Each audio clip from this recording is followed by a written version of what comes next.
पळवाट हा शब्द आणि हा विषयच आकर्षक आहे. कोणतंही बंधन असो, कोणत्याही स्वरूपाचं बंधन असो, त्यातनं पळवाट काढायला, पळवाट वापरायला तुम्हाला आम्हाला सगळ्यांना फार आवडतं. आणि आपल्या नैसर्गिक मानवी स्वभावाचे जे अनेक पैलू आहेत, त्यातला हा एक महत्त्वाचा पैलू आहे. कायदेशीर पळवाटांबाबत सुद्धा हे तितकंच खरं आहे. जेव्हा काही कायद्यामध्ये बंधनं असतात, काही कायदेशीर बंधनं असतात, तेव्हा त्यातनं पळवाटा शोधल्या जातात, पळवाटा सुचवल्या जातात, पळवाटा इतरांना दाखवल्या जातात आणि त्यातनं एक खूप मोठी दुकानदारीची व्यवस्था सुरू होते. पळवाट असणं, पळवाट वापरणं हे काही गैर आहे अशातला भाग नाही. पण माझं काय म्हणणं आहे, की कोणतीही गोष्ट करताना, सुचवताना त्याच्या बऱ्या-वाईट दोन्ही बाजूंचा सर्वांगाने, साकल्याने आणि दूरवरचा विचार करून आपण निर्णय घेतला पाहिजे.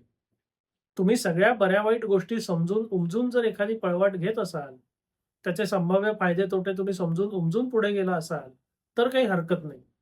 पण गंमत कशी असते, की हे जे सगळे लोक दुकानदारी चालवतात, यांना कोणाच्या फायद्यामध्ये देणं-घेणं असतं हो? तुमच्या का त्यांच्या स्वतःच्या?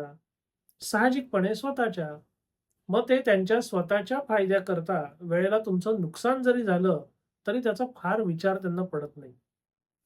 तुमचं तात्कालिक फक्त एकदा काम करून द्यायचं, तुम्हाला तात्कालिक पळवाट दाखवायची आणि मोकळं व्हायचं, अशी ही दुकानदारी चालते.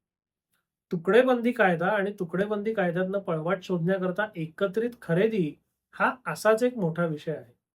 आता तुकडेबंदी कायदा थोडक्यात काय सांगतो, की ग्रामीण भागामध्ये विशेषतः जर शेतजमीन असेल, तर ठराविक आकारापेक्षा लहान आकाराचा तुकडा आपल्याला करता येत नाही आणि असा तुकडा होईल अशा प्रकारचा व्यवहार, खरेदी-विक्री किंवा हस्तांतरण आपल्याला करता येत नाही. त्याला कायद्याने मनाई आहे. आता एखादी गोष्ट करता येत नाही म्हटल्यावरती करण्यात सर्वसामान्य लोकांना जास्त रस असतो. हे मगाशी म्हटल्याप्रमाणे आपलं नैसर्गिक तत्व आहे किंवा नैसर्गिक स्वभावाचा एक पैलू आहे. आणि तसं करताना मग त्यातनं पळवाट शोधली जाते. मग आता तुकडेबंदीमध्ये सगळ्यात आवडती किंवा सगळ्यात जास्त वापरली जाणारी पळवाट कोणती आहे? तर समजा तुकडेबंदीची सीमा 15 किंवा 20 गुंठे आहे. एका माणसाला समजा 5च गुंठे जमीन हवी आहे. मग 5 गुंठे तर त्याला घेता येणार नाही ना. मग अशा 5 गुंठेवाल्या 4 लोकांना किंवा 3 लोकांना एकत्रित करायचं आणि त्या 3 लोकांना एकत्रितपणे ती 15 गुंठे किंवा 20 गुंठे जमीन विकायची, त्याचा तुकडा पाडून द्यायचा. आता सर्वसाधारणपणे कायदेशीर चौकटीतनं जर तुम्ही विचार केला, तर तुकडेबंदीच्या सीमेचा इथे मान राखला गेला का? तर राखला गेला. त्याच्याप्रमाणे जी 15 किंवा 20 गुंठ्याची जी काही सीमा असेल, ती पाळली गेली. म्हणजे वरवर पाहता किंवा तात्कालिक दृष्टीने पाहता याच्यात काहीही गैर वाटत नाही. मात्र जेव्हा आपण दूरवरचा विचार करतो, लांबवरचा विचार करतो किंवा अनेक पैलूंचा विचार करतो, तेव्हा यातले अनेक दोष आपल्या लक्षात येतात. सगळ्यात पहिला दोष कुठला? की तुम्ही गुंठेवारी अंतर्गत खरेदी करताना किंवा गुंठेवारीचा मान राखून एकत्रित खरेदी करताना जो काही गट किंवा जो काही समूह केलेला आहात, तो सुरुवातीपासून शेवटपर्यंत कायम राहणं हे जवळपास बंधनकारक होतं. मग 4 लोकं मिळून जर खरेदी करत असतील, तर पुढची 5, 50, 100 वर्ष ती 4 लोकं आणि त्या 4 लोकांच्या पिढ्यांमध्ये सुसंवाद आणि एकमत असणं हे बंधनकारक असतं. आणि वास्तविक जीवनात हे किती शक्य आहे हो? समजा एखाद्या माणसाने किंवा एखाद्या माणसांच्या गटाने अशी जमीन घेतली, तर अगदी जगाच्या अंतापर्यंत ते एकत्र राहतील, तसेच राहतील, याची काय शाश्वती? मग यातनं एखाद्याला जर बाहेर पडायचं झालं, तर ते शक्य होईलच असं नाही. कारण मुळात ही जी जमीन खरेदी होते, जमीन खरेदी करता खरेदी खत किंवा त्याच्या चतुःसीमा वगैरे जे काही लिहिलं जातं, ते मुख्यतः तुकडेबंदीच्या अनुषंगानेच लिहिलं जातं. आणि तुकडेबंदीच्या अनुषंगाशिवाय तुम्ही जर काही लिहिलेलं असेल आणि त्याच्यावरनं वाद उद्भवला, तर त्याच्यावर कायदेशीर कारवाई आपल्याला करता येत नाही. कारण जे कायद्याच्या विपरीत आहे, त्याची अंमलबजावणी मला करून द्या, असं आपल्याला म्हणता येत नाही. आणि हा जो सुरुवातीपासून शेवटपर्यंत एकत्र राहण्याचं बंधन तुमच्यावर येतं किंवा तुमच्या वालीवारसांवर येतं, तुमच्या खरेदीदारांवर येतं, हे या तुकडेबंदीपेक्षा मोठं आणि किचकट बंधन ठरतं. म्हणजे एखाद्या व्यक्तीला समजा आपला हक्क विकायचा आहे, ते सहजासहजी शक्य होत नाही. एखाद्या व्यक्तीला आपल्या हक्कावर समजा काय कर्ज-बिर्ज करायचं आहे, जमीन गहाण टाकायची आहे, ते सहजासहजी शक्य होत नाही. गटातल्या एखाद्याचं निधन झालं, त्याच्या वारसांची तिथे नोंद करणं, त्या वारसांना त्यांचा स्वतंत्र निर्णय घेणं, हे शक्य होत नाही. बरं काही कारणांनी या गटामध्ये समजा विसंवाद झाला, तर त्या गटामध्ये आपल्याला फुटण्याची किंवा स्वतंत्र होण्याची ती सुद्धा तरतूद नसते. कारण मुळात तुम्ही एकत्र आहात, तोवरच तुमचा तो व्यवहार कायदेशीर आहे. एकदा तुम्ही जर त्या गटातनं फुटून बाहेर पडून कायदेशीरपणा त्या व्यवहाराला आणायचं म्हणाल, तर ते जवळपास अशक्य आहे. बरेच वेळा काय केलं जातं, की असे एकत्रित व्यवहार केले जातात आणि लोकांना असं सांगितलं जातं, की तुम्ही अंतर्गत तुमच्या जमिनींचे तुकडे पाडून घ्या. म्हणजे उदाहरणादाखल समजा 20 गुंठे आपण जमीन घेतली 4 लोकांनी मिळून, तर प्रत्येकाला 5-5 गुंठे आले. प्रत्येकाने 5-5 गुंठ्याचे प्लॉट पाडले, जाण्या-येण्याकरता रस्ता वगैरे ते सगळं केलं. पण ह्याला सुद्धा कायदेशीर किंवा अधिकृत दर्जा कधीही प्राप्त होत नाही.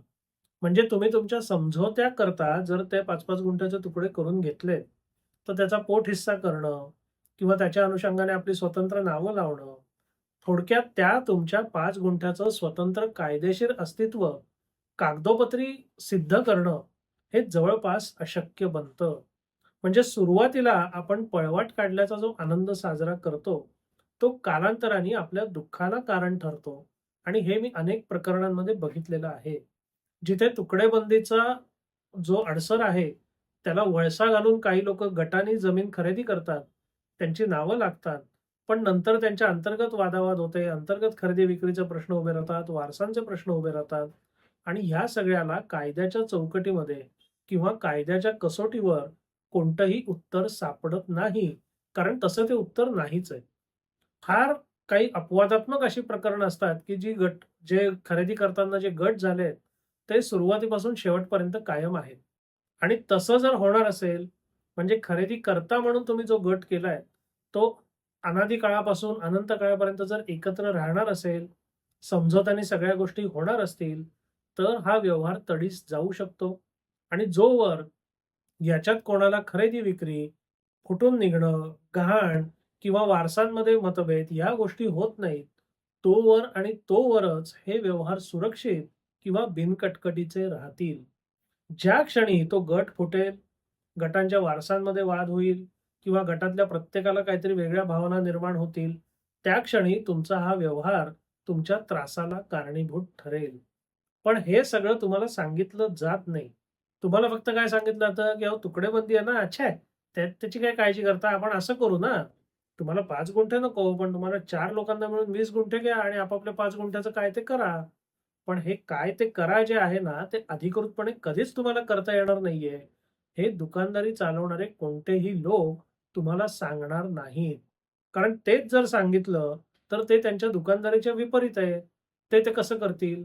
सर्वसामान्यपणे कोणीही स्वतःच्या फायद्याकरताच काम करतो. तुमचा फायदा, तुमचं नुकसान किंवा तुमचं भविष्यात काय बरं वाईट होतं, याची पडली आहे कोणाला? म्हणून याच तत्वावर आपण सुद्धा आपल्या फायद्याचा विचार केला पाहिजे. कोणतीही गोष्ट 4 लोकं करतात म्हणून किंवा सुचवतात म्हणून आपण करता कामा नये. कोणतीही गोष्ट करण्यापूर्वी त्याचा केवळ तत्कालिक विचार न करता दूरवरचा, बरा-वाईट सगळ्या दृष्टिकोनातनं विचार केला पाहिजे आणि ते सगळं समजून-उमजून घेऊन सुद्धा ती गोष्ट करावी असा जर तुमचा तर्काधिष्ठित निर्णय झाला, तर तसा निर्णय करायला हरकत नाही. पण आंधळेपणाने करावा असा हा काही निर्णय नाहीये.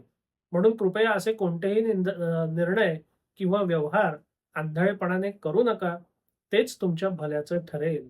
हा व्हिडिओ तुम्हाला कसा वाटला? अवश्य कळवा. धन्यवाद.